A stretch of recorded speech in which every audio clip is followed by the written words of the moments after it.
Brillanti Dance. Kull nhar ta' ġimgħa fit-8:30 dejjem fuq One.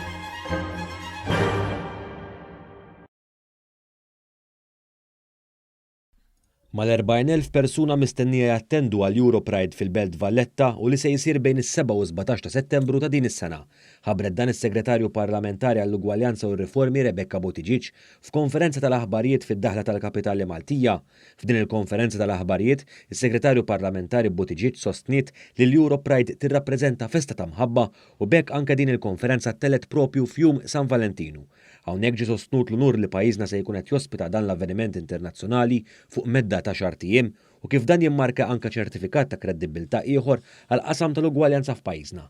Fl-indirizz tagħha s-Segretarju Parlamentari Buttigieg sostniet kif it-tema għal din is-sena għal dan l-avveniment hija ugwaljanza mill-qalb. Għandna numru ta' avvenimenti li se nkun qed inħabbru bejn is-7 u 17 ta' Settembru, però aktar mill-preparamenti qed naraw li din tkun okkażjoni ta' kburija nazzjonali fejn fuq pjattaforma internazzjonali nistgħu nuru l-kisbiet li għamilna f'dawn l-aħħar 10 snin bħala gvern fid-drittijiet ċivili u anke nkunu ta' eżempju għal dawk li ġejjin, għal dawk il-pajjiżi illi forsi għadhom ma waslux fejn wasalna aħna u għalhekk se nkunu qed nużaw l-Europride sabiex nuru li l-Gvern huwa impenjat sabiex jimplementa ugwaljanza mill-qalb.